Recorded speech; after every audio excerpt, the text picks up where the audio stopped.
I came over from Serbia at age 13 with my mother. My older brother, who was 15 years older than me, had lived in America for a few years and he sent for us. My mom wouldn't be staying, although at the time I wasn't aware of that.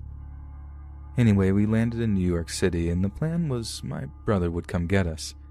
However, my niece decided to come early and my brother's wife went into labor shortly before we landed. My brother couldn't leave his wife, so he asked a coworker of his, they drove cabs, to pick us up in New York City and drive us to New Jersey where him and my sister-in-law lived. When we got to New York City, we waited in customs for what seemed like forever. We looked for my brother but didn't see him. This was the early 90s and cell phones weren't as commonplace, and even if they were, my mom and I didn't have one.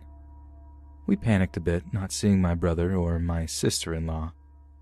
Suddenly we heard our names being called and saw a tall man. He introduced himself in perfect Serbian and explained he was a good friend of my brother's and then told us about the baby.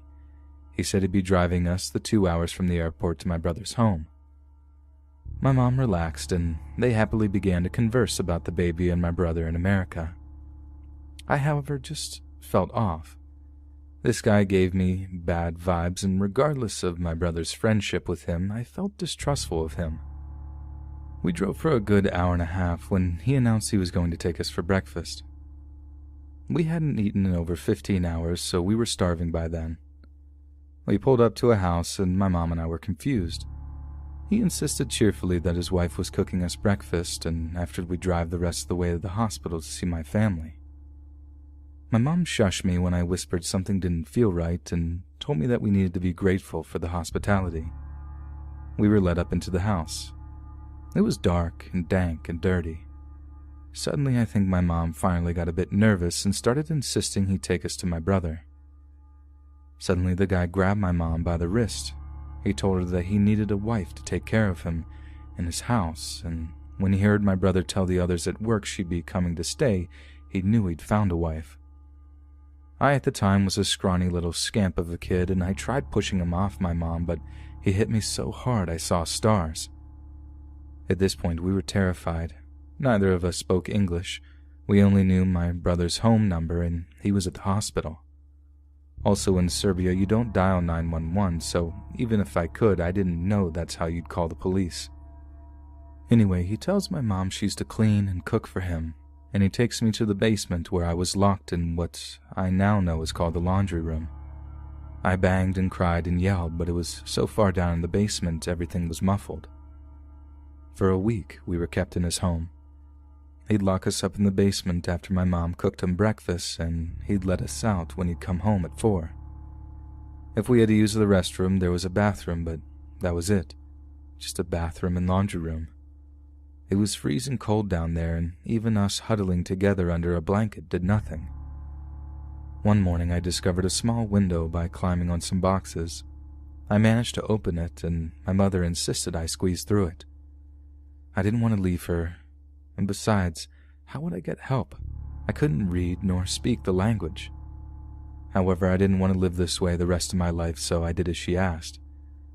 I ran once I got out, and I'm sure I was a sight. A scrawny boy with no shoes, only wearing shorts and a t-shirt in the middle of November. However, that is what saved us, as several concerned neighbors tried to get me to come to them, and I wouldn't. I was terrified. I kept trying to get them to follow me. The police were called, and a very nice policeman tried to get me to go into his car. Then I saw the man who kidnapped us drive up in his taxi. He saw the cops and took off. That's when I made a run for his house to get my mom. Needless to say, the cop and his partner ran after me, and my mother was rescued. It took another 4 hours for them to find someone who spoke our language for us to tell them what happened. A warrant was issued for the man. My brother was contacted. His friend had told him we never showed, and my brother had been frantically calling back home to Serbia to find us. He drove up to get us and to give the cops information on his supposed friend so they could find him. They never did. Back then, before 9/11, it was easy for someone to disappear. However, it made me distrustful for a long time of people and their intentions. My mom grew homesick, and she ended up going back to Serbia. I stayed and finished school. I ended up becoming a cop in the military thanks to the nice officer that helped me all those years ago. I think of that guy who kept us prisoner every now and then, and honestly, I wouldn't mind meeting him now.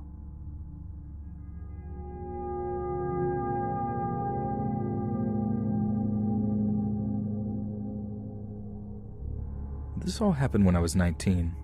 I'm not the best looking dude, so I've never had much luck with women, and I ended up on Tinder. I wasn't having much luck there either until like the 3rd month of using it, when a blonde woman named Katie messaged me. She was pretty enough that I just dismissed her as a bot. It wasn't until 3 days later that she messaged me again, which was odd because bots almost never message more than once. I clicked on her chat and replied, then looked at her profile. What I saw was pretty generic, but definitely wasn't a bot's profile. We had been talking for like a month when she proposed the idea that I come see her. I was pretty reluctant as she lived nearly 8 hours from me by car, but I had to admit I really did like her quite a bit, and I'd been thinking about asking her if I could come see her for a while now. After a bit more badgering from her, I finally said that I would take the drive to go see her. At this point, I had no reason to doubt that she was who she said she was. We had video chatted every other week, called most days. I just assumed I got really lucky. Things did get a little weird on their way there, though. She kept messaging me, asking me where I was and making sure I was still coming. At some points, when I took more than 30 minutes to respond, she sent me a slew of annoyed texts. Admittedly, I had chalked this all up to her being nervous about me coming to see her. I was pretty nervous too, so I couldn't blame her. I had a hard time finding the house at first. The directions she gave me were pretty confusing, and it was back through a series of gravel and dirt roads in a large thicket of trees. It was still about midday when I came onto an old-looking house. A window on the 2nd floor was boarded up, but it didn't look abandoned, just worse for the wear. Katie's red buggy that she liked to talk about was parked in front of the garage. I took a look at my phone and texted her that I was here. She only sent a smiley face in return. When I got out of my car to go knock on the door, I noticed someone was looking at me from one of the 2nd floor windows. I found it a little creepy, but figured it was just her father or something. She had told me that he comes to stay with her every now and again, so I ignored it and knocked on her door. She answered with a smile and even gave me a kiss, which surprised me, and I followed her inside. We sat down on her couch and started talking about our plans when I asked her about her dad. "You didn't tell me your dad was here," I said. "Was that going to be a surprise, or—" Katie looked confused and told me that her dad wasn't here. I still thought she was keeping up the act, and I told her that she didn't have to keep pretending, and that I had seen him looking at me through the upstairs window. Katie went pale and said that we had to get out of there now. We both ran out to our cars, and when I questioned Katie, she informed me that her dad wasn't there, and that she had been home alone until I showed up. I called the police, and while I was on the phone giving the address, Katie gasped and pointed to the window where I had seen the guy last. He was looking at us from out the window again. I got a better look at him, and he seemed older and frail, almost like he hadn't eaten anything in a while. He left the window after he saw that we saw him. The police took half an hour to show up, and the whole time Katie was crying and mumbling about how she was an idiot for not keeping her doors locked. When the police finally did show up, one started asking me and Katie questions, and the other two searched the house. They came back out a little later and told me and Katie that while they didn't find anyone, they did find that the back door was hanging open. Whoever it was had ran out into the woods, but the cops were sure that the house was currently empty. After the cops left, Katie asked me to stay the night because she was too scared to be in her house alone right now. I gladly did, and we slept downstairs on the couch as Katie's bed was the room next to the one the man had been in. Katie had also brought out the shotgun that her father had given her, but she never used. I told her it was fine. The man's gone, but she insisted, saying she'd feel safer if we had it out. And I'm glad she did. Later that night, I was still wide awake, watching TV. Katie had somehow managed to fall asleep, and from the kitchen, I heard the sound of a doorknob being turned. At this point, I wasn't even scared. I was just angry. I flipped on the light in the kitchen and pointed the gun at the kitchen door.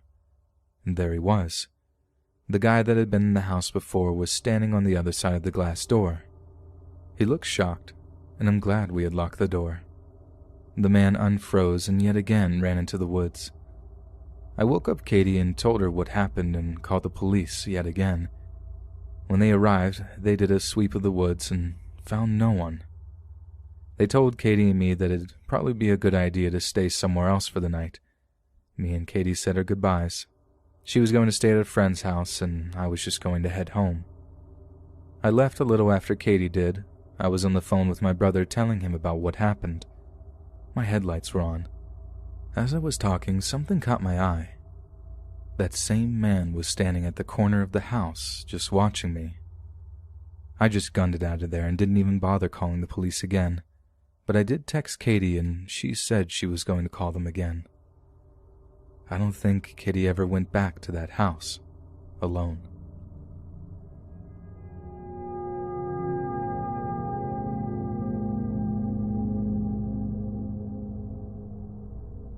I dated and fell in love with a sociopath. This is a hard story for me to tell, so please bear with me. I'm hoping that by sharing, it'll help myself heal and maybe some other victims. You are not alone. The night we met. This was supposed to be the night I ended up ending my life. It was a cool fall evening, just warm enough for a light jacket. I was at a horse sale that I went to every month. Per usual, my friend and I checked out the tack lots and horses that were up for auction. Throughout the past few months, I had dealt with a lot of pain and hardship. My heart was as broken as it could be. All of my passion for the things I enjoyed was gone.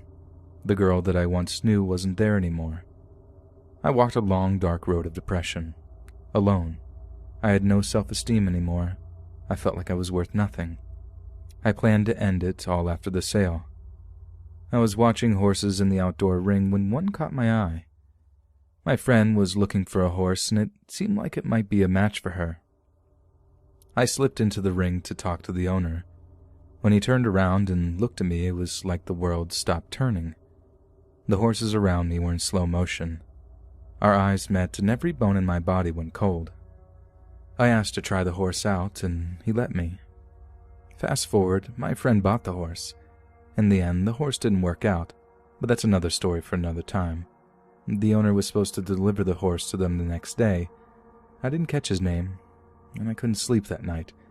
But the fact was, I was still here. I had to find out who that guy was. The next day, I was out fishing on a river with my brother when my friend texted me his name, Matt. She had written a check out to him, so it all worked out. It wasn't long before I had found him on Facebook, and it wasn't long before he messaged me and asked me on a date. I'll never forget that day. I spent the next week or so house-sitting for a high school friend. I invited him over for a dinner towards the end of the week. I'd never been so nervous in my life. I had no idea what I was getting myself into. I made shrimp pasta and vodka sauce that night. We clicked. He ended up letting me take his truck for a spin. When we got back to the house, we were sitting in the dark talking when he pulled me in for our first kiss. My heart melted. I remember my eyes filling with tears because it all felt so right. I swore for so long that it was right. He stayed with me until 5 a.m. He was allergic to cats, otherwise he would have just stayed the night. The next few months seemed like pure bliss. The intimacy was phenomenal. The money he blew on me, spoiling me, was crazy. I got everything I ever could want. His family was loaded, and he wasn't afraid to show it. It wasn't until the honeymoon phase was over that I started noticing things. An ex-girlfriend reportedly texted him and told him that he had given her an STD. He then gave it to me. I was never skinny enough, my hair was never the right color, I didn't have tattoos, I only had a few piercings. I was a waitress, I drove a truck, I posted too many selfies, I texted him too much. I couldn't satisfy him anymore. He began dropping me off at the gym to work out while he ran errands just about every day. He became even more obsessed with lewd pictures of girls online, more than normal. A Tumblr blog, the whole 9 yards. He killed all of my hopes and dreams one by one. If we were to be together, I could never ride racehorses for a living like I had wanted to my whole life. He started spending hours on end playing video games when I came over. He'd use me for what he needed, and he was done with me. He taught himself how to build computers. He started building guns in his basement and fabricating and 3D printing some of his own parts for them. This should have been a red flag. About a month went by of him ignoring me, him telling me I wasn't enough and showing me pictures and videos of girls that he wanted. He told me that my family hated me. Everyone hated me. I became depressed again. I started working more and more hours just to keep myself from thinking. One night I finally had a mental breakdown. I told him about the night we met, what I was supposed to have done that night, how he saved me, how much I loved him. His answer, he left me. The next morning, he woke up and texted me saying he had no feelings for me and I could come get my things. My world fell apart around me. I lost 25 pounds. I didn't eat for weeks. My parents became very concerned and didn't let me close my door. My dad got me a job riding racehorses. It started to look up. About a month later, I landed myself in the ICU with a severe concussion. When I woke up, I thought Matt and I were still together. I got on my phone to tell him I was hurt when I saw the messages from the breakup, and I fell apart again. An entire year passed. I remained single. Matt had a few girlfriends. Somehow I managed to keep myself together. At least I had made it look like that. I worked myself to death, bought a new car, and moved out at 20. I worked 2 jobs and about 75 hours a week. I kept myself very busy. I had my own Adderall, alcohol, smoke cocktail that kept myself afloat. I'll be the first to admit that the drinking did start to get a bit out of hand. I was at my parents' visiting when I got a friend request from Matt on Facebook. I must have refreshed the page 10 times. I couldn't believe what I was seeing. Despite my best interest, I accepted it. He messaged me a little while later. He had made it through the police department and was now a county sheriff. He gave me a pretty lame apology, but I accepted it. I knew in my heart I wasn't over him, not one bit. He took me to dinner that night and spent the night at my apartment. He actually made some good points about why he ended it with me, and I started to forgive him. I shed a lot of tears that night. We started hanging out like old times again, but the same problems started to rise. Once again, I wasn't good enough, but there was something different about him this time. He became obsessed with picking locks. We'd be laying in bed watching a movie, and he'd be on his phone watching lock-picking videos. He complained about my dog a lot. He always joked that he'd go missing one day. A few more weeks went by, and it seemed like every once in a while his mask would vanish, but just for a second. I should have known that something was off when he sent me a text complaining about somebody dying in his arms at work. The body stunk, he said. He started driving like a nut. I vividly remember us going 163 miles per hour on a back road in his Mustang. He watched my reactions the whole time. He hardly looked at the road. We went to New York City for a few days, and he took a gun into the One World Trade Center and got us kicked out. We got into a fight over the phone one night because he called me an explicit name. The next day, we met up to talk. During my drive to the meeting place, I was overwhelmed with a feeling of dread.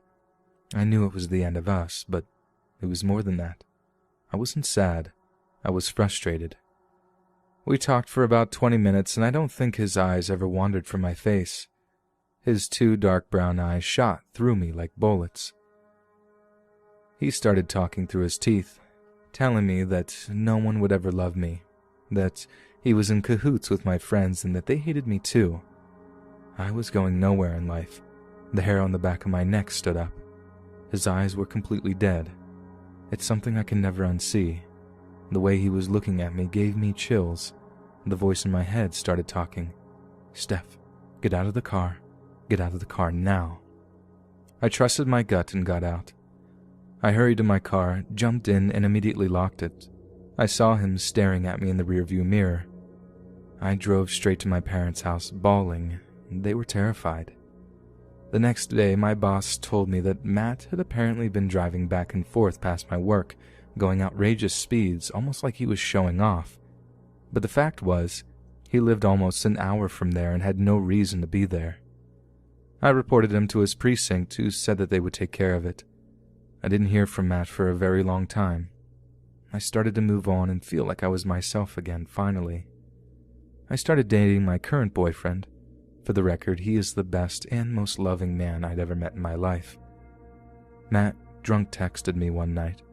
I told him to leave me alone. I had since moved an hour away since we broke up, and I had started to feel safe again. Tonight my boyfriend was on his way over when he called to tell me that somebody had been tailgating him for 30 minutes. It was Matt. He made it almost to my house before he finally turned off.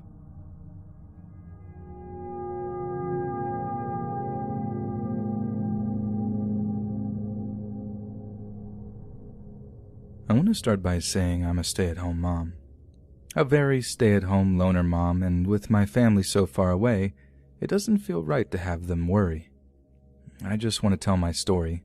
Whether someone reads it or not doesn't really matter. I am not a writer by any means. These are just my thoughts and a recap of my night. Tonight I tucked my oldest kid into bed, and on my way out to my new nightly ritual of feeding my neighbor's cat, my husband made a joke about wanting corn dogs from 7-Eleven. I don't get out much and don't mind, so I said we needed milk anyways and went on my way. The neighbors were uneventful, except their one cat hooked her nail into my middle finger when I was giving her treats, and because of this I left earlier than usual and headed straight to the store. It's just after 9 p.m. and I pulled up to the 7-Eleven, parking along the side of the building, unobstructed windows spanning the entire length of the building, and it's well lit. I immediately noticed a gentleman in blue standing up on the sidewalk. I pay no mind but start gathering my things. My fingers still really hurt, so I'm taking my time and cursing that gorgeous cat when I hear a man's voice mumble something. My window is partially open, but my windshield is already fogging up, and when I look up, I see he is walking towards my passenger side. He starts trying to open the door, but thank God my kids broke that door handle and it won't open. I immediately step out of the car, and with me standing in my open door, looking out across the windshield, I say, "Excuse me, what are you doing?" And he starts saying over and over, "Are you yellow cab? Are you yellow cab?" I say again, "I don't know you, and I'm not letting you in my car." He realizes he can't get in, and people are watching, so he starts walking away from my car, and I run inside. I'm a little shaken, but I try to sum it up to mistaken identity. We live in a small town, and our cabs are just random cars. I'm walking around and trying to make sure he isn't near my car, and at one point, I see him looking like he's walking away. I call my husband, and I tell him a little bit about what happened just to hear him say it's probably nothing. Corn dogs in hand, I walk out and head towards my car. Visions of this guy in my back seat flashing through my head. I see him walking away from my car, but now he has a backpack. Something flashes on the side of the pack and it hits me. I didn't lock my doors when I ran inside. This mother lover has my 5-year-old son's backpack. I don't know what I was thinking, but I walked maybe 2 feet from my car and yelled, "Hey, that's my son's backpack!" I thought he might bolt, but he started walking back towards me instead. I yelled it again, and he again starts saying, "Are you yellow cab? Are you yellow cab?" I yell louder that that's my son's backpack and to give it back. For a millisecond, I even consider the fact that this might not be my son's backpack, and I begin to panic, but I'm convinced the moment I see the bus pass. This man is still going on about a yellow cab, and I looked at him, furious, the mama bear in me coming out. I take an extra long look at what he was wearing. Hospital blue pajama pants and a deep but vibrant blue hoodie with the WOT logo, and the O has some hemisphere lines of something on it. All of this happens in a few seconds, and I just remember looking at him, furious, and telling him he's effed for stealing a little kid's backpack and to get out of here.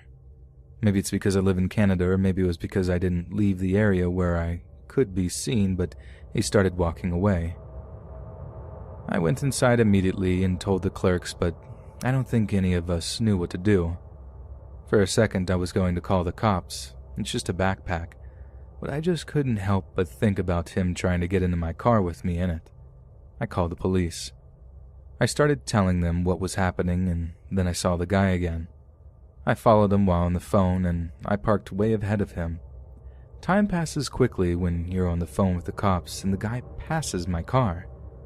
He turns back and sees it's me, and he turns around. I haven't turned off my phone, so I panic, but I shift into drive and start driving away. This man was not scared. He was actually walking back to my car. As I'm driving away, I tell the officer, "What the F was I thinking? This is so dangerous. I gave you his description, his general location. I'm going home." We finished the conversation on the way, and I gave them all the info I had. I don't know why I followed him. I follow a lot of true crime, and I guess I just couldn't not report a man trying to get into my car. I told the police the same. We got off the phone, and I went inside. My husband is good at pointing out people's hardships, and it is clear this man had mental health issues, and I suspect some addiction issues as well. He was rather thin with large scabs on his face. He kinda dumbed down how I feel about it, and I think that's why I wanted to write this. What happened, it scared me. I don't know why I did what I did. All of it seemed so stupid. I approached the guy. I drove after him. God, I'm ridiculously slow sometimes. I did get the backpack back, but it was stupid. I received a phone call 5 minutes before I started writing this, and the police got him. He's going to the station for the night because he is extremely intoxicated. The officer's words were, "We pulled up with our lights on and he asked if we were yellow cab." A part of me feels like maybe he is just drunk or something, but a part of me thinks this guy was using that as an excuse to why he would be thinking to get in my car. Definitely had an adrenaline rush. Now I'm just tired. Thanks for reading. It was a weird night.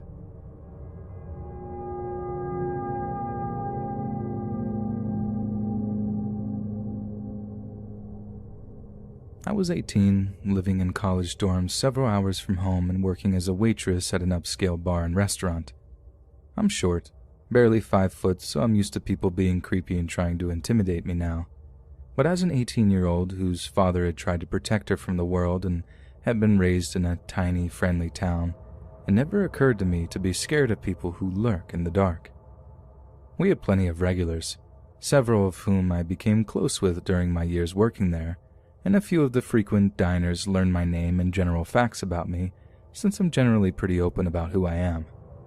One such man was tall, lanky, and several decades older, appeared to be in his mid-50s, Joe. Joe was kind, a good man with a generous nature who owned a local shoe shop. The second time I was his waitress, he gifted me a pair of slightly worn work shoes, insisted that I accept them. Because of his kindness and the way he carried himself, people of all types flocked to him, and one of them became the first man outside of my family that I feared. Joe came in with his younger brother, about the same height, slightly bulkier build, and not unattractive as I recall, but his eyes unsettled me.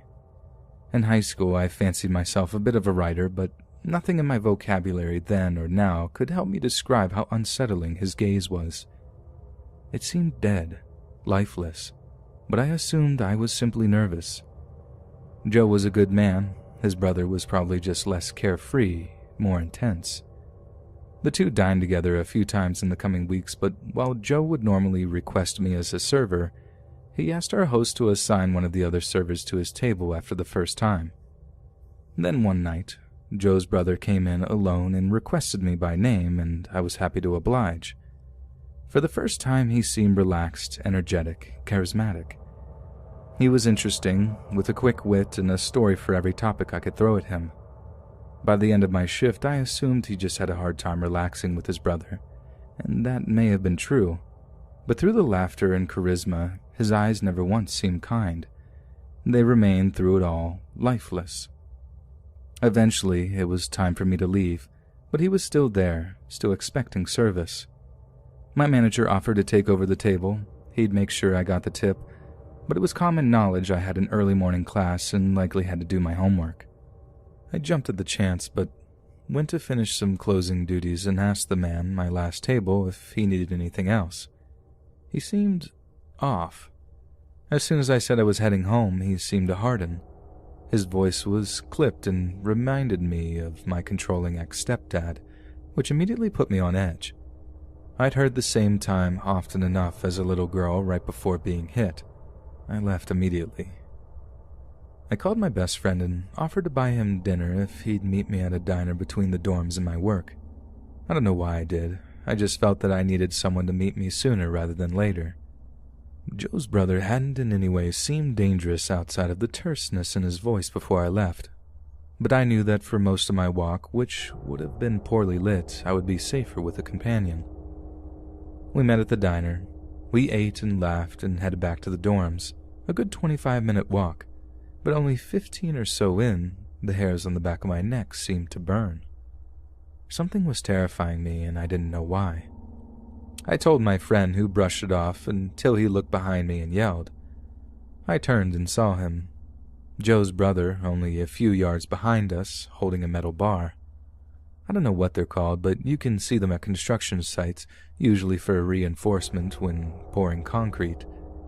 And he was holding it hard enough that his knuckles were white. It terrified me to the core, and I screamed. My friend grabbed my arm and we ran. And even though my heart was in my throat and I couldn't hear anything past the blood roaring in my eyes, I swear I could hear his footsteps behind us. We ran to the dorms and I told security, who had us wait in the office while he looked at cameras in the lot and called the police. Cops showed, but did nothing since all he did was spook us. After they left, the security man asked a few more questions and made a comment about a man standing at the entrance door for a bit before walking away. It was assumed he was homeless, but my blood ran cold. I called in for a few days, and when I went back to work, Joe was in. I told him what had happened, and he nodded, didn't even seem to question the validity of what I said. His brother, it turned out, had done some time for stalking and sometimes attacking young women, and had even been sent to trial for assaulting one and hospitalizing her.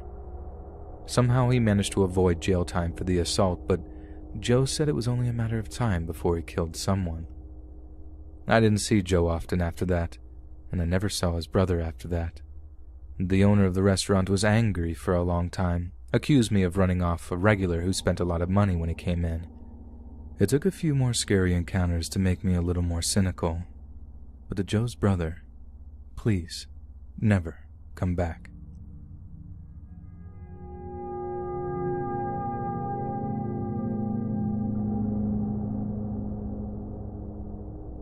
When I was 18, I started working at a local restaurant fairly close to my house. I don't drive because of my claustrophobia and fear of loss of control, so it was nice working at a place where I could walk to in less than 15 minutes. About a month into the job, I was working late one night and a middle-aged man comes in, and since the restaurant was practically empty, I thought it'd be harmless to talk to him about his day. He sat at the bar and only drank a Bud Light, and didn't even touch his chips and salsa. I don't know why I remembered this detail. He went on about how his week was rough. His mom had died recently, leaving him and his brothers parentless since his dad had died a few years back. Clearly, he had a lot on his mind, and I'm a very empathetic person, so I just listened. His brothers somehow managed to get all of the life insurance and their parents' will, leaving him nothing. He was super broken up about it, and I really felt for the guy. All he had was his job at Pizza Hut. Closing time came, and the guy left, thanking me for his hospitality. I didn't think anything of it. The next week, I was working late again. He comes in and drinks his usual Bud Light and chats with me. Our conversations got deeper, and since I figured he didn't have anyone else to talk to, I listened to his problems. I tried not to talk about myself to the customers, but he was asking questions about me, so I answered them. He asked about my hobbies, home life, school, etc. I told him I liked doing art, and he showed me some of the wood etchings that he had done. They were really impressive, so I told him that. Then he asked to see my art, and I showed him some pictures on my phone. Again, I thought all of this was harmless, so I didn't think much of it. Closing time came again, and he left. He showed up a few times a week after that, and we had our usual discussions. I started noticing that when I had to close the restaurant, he would stay until the minute we closed. I started to feel uneasy about it, but I figured I was just paranoid because of my anxiety. I brushed it off until my coworkers were closing at night when I was off, and he came in asking for me. They said I wasn't working, and he demanded them to tell me when I was working next. They lied and said they didn't know. He seemed angry. They said he didn't stay to drink and just left after that, and now I was kind of freaked out. He started coming into the restaurant every day. He even came in on Christmas Eve and again stayed till close. I was trying to be cautious around him and didn't say much. Then he mentioned he wanted to bring me some art supplies because he had a bunch he didn't know how to use and didn't want them to go to waste. I said that I was okay and didn't know how to use them either. He insisted. Then what he said next really freaked me out. He told me, "I can come by your house and drop it off. It's too heavy to carry while you walk home." I had never told him I walk home. My mind was running a mile a minute. Had he been watching me? Had he been following me? Did he know where I live? I told him I was fine and didn't need the supplies. I repeated that over and over again until he seemed to get the point. Later I told my manager about it, and he understood why I was so freaked out around him. He told me that I could hide when he came in, so he thought I wasn't there. He said he couldn't really kick him out of the restaurant because I hadn't done anything to harm anyone, but he was willing to protect me from potential harm. It worked for a few weeks. The guy came in often and saw I wasn't there and left. Until one busy Friday night, we were slammed and I couldn't hide. We were so busy I had no idea he was even there. My coworker let me know and said that he had been watching me like a hawk all night. I avoided going around the bar where he sat so he wouldn't try to say anything to me. Until one moment where I had to maneuver around a family that was getting up to leave.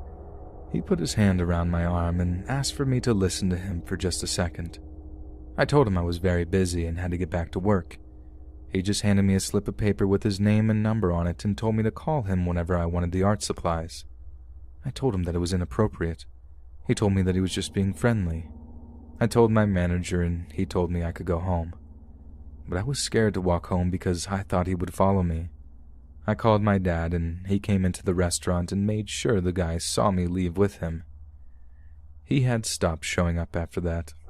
I thought I had seen the last of him until one afternoon he came in, and I didn't have time to hide because I was cleaning a table. He sat at the bar and my coworker was taking care of him. I thought he decided to leave me alone at that point, so I let my guard down. Wrong move. I was cleaning a table with my back facing the bar, and suddenly he had me cornered in the booth. He told me to stay where I was and that he had something for me in his car. He left, and I ran to my manager's office and told him everything. He told me to hide in the kitchen, and when the man came in, he asked him to leave and to not come back, and that he had made me and other workers very uncomfortable with his actions. I peeked out of the kitchen and saw him leave. He was livid, with a huge bag of God knows what. He saw me and stopped, but decided it wasn't worth it and left for good. It's been a year since that happened, but I still get scared anytime I walk past the local Pizza Hut, or whenever a middle-aged man sits at the bar. I can't interact with customers like I used to out of fear that they'll be like him.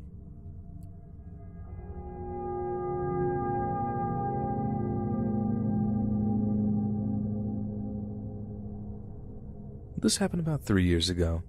At the time, I was around 15 and I had lived in New York City for my entire life. And I like to think I could handle myself in any situation because I'd seen it all. It was a Friday night and I was meeting my friend for a 9 o'clock showing of some movie near Times Square. The subways were only half full when I got on, so I wasn't complaining. I was sitting on the 6 train heading up to Times Square. I was wearing jeans and a t-shirt which wasn't very revealing at all, no makeup, and my hair was kind of a mess because I figured I was just going to sit in a dark movie theater for a few hours with one of my best friends, and I didn't really care what other people thought. I was on my phone with my earbuds in, and I noticed a guy across from me just staring at me with this blank expression on his face. I made eye contact with him, smiled politely, and looked back at my phone because I was sitting across from him and I thought he must have just zoned out. 5 minutes later, I looked back and he was still staring at me. this time smiling a frankly creepy smile. I smiled again politely and looked back at my phone, hoping he got the hint and stopped staring at me. 2 stops passed and he was still staring at me. Finally, the man stood up and I calmed down a bit. By now, the train had gotten pretty crowded since we were approaching Times Square, and there were people in front of me blocking the man from view. Next thing I knew, however, the man was standing directly in front of me, with a hand on the pole above me. I was getting pretty paranoid at this point, but the man was on his phone, and I thought I was just exaggerating the situation and that I shouldn't overreact. My stop came, and I excused myself, pushed past the man without looking at him, and shoved my way through the doors. Even though I thought it was nothing at this point, I was still freaked out at the proximity of this man and his creepy gaze, and something just felt very wrong about the whole situation. So I booked it out of the subway car. I thought I heard a wait behind me, but I ignored it because it could have been anybody and kept speedwalking. The 42nd Street station is pretty big and complicated and usually very crowded. I consider myself lucky it was as crowded as it was that day, and as I was a pretty skinny girl and very used to dodging tourists and loud crowds since I lived in a very popular touristy area, I started weaving through the massive crowd faster than I had before. I stepped onto the first escalator a bit less nervous and pulled out my phone when a man walked up and stopped on the stair directly behind me. He was so close I could feel him breathing down my neck, and I glanced behind me to see that it was the same man from the subway. How he managed to catch up to me I have no idea, but that was when I really started to freak out. At the top of the escalator, I broke into the fastest walk I've ever walked, trying to get out of there as fast as I could without looking too distressed. I made it up a few flights of stairs and out of the huge mob of people and started to calm down, thinking again that I was definitely overreacting and that I should just calm down because it was probably nothing. Soon enough, I found a small back exit that consisted of only one turnstile and nearly no tourists, and for some reason I thought that was the perfect place to go instead of somewhere where I would be protected by tons of people.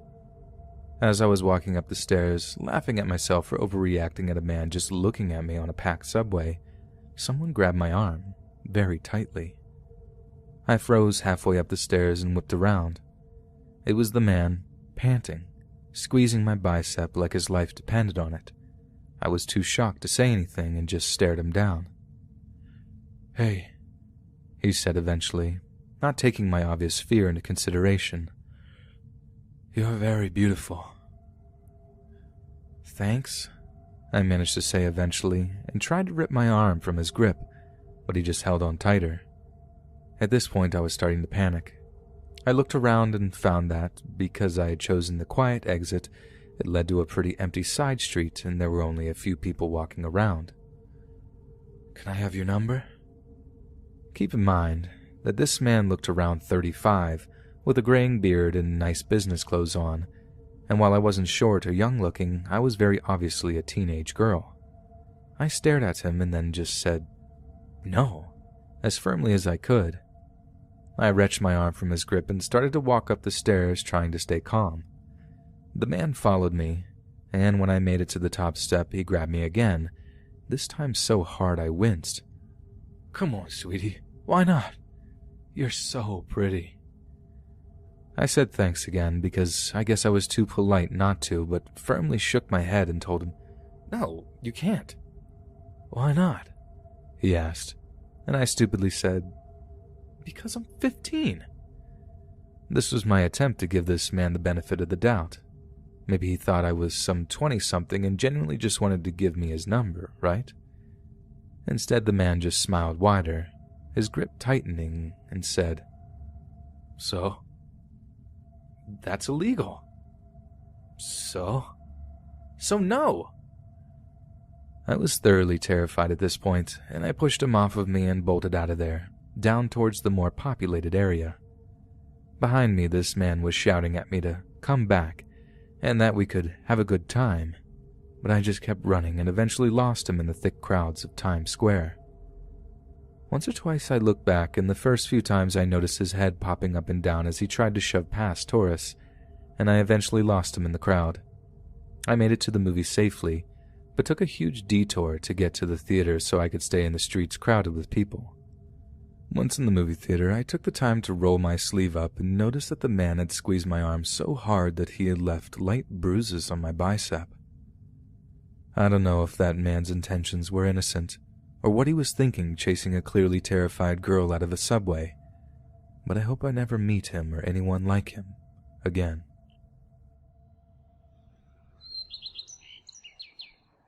Hey friends, thanks for listening.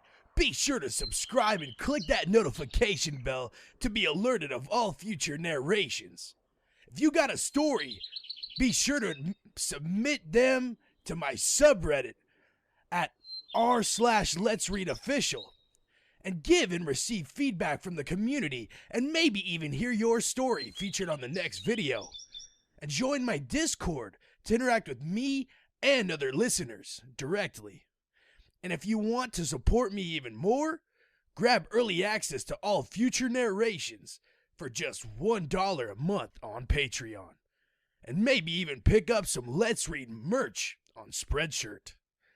And check out the Let's Read podcast, where you can hear all my stories in long compilation form and save huge on data located anywhere you listen to podcasts. Links in bio. Thanks so much, friends. I'll see you again soon.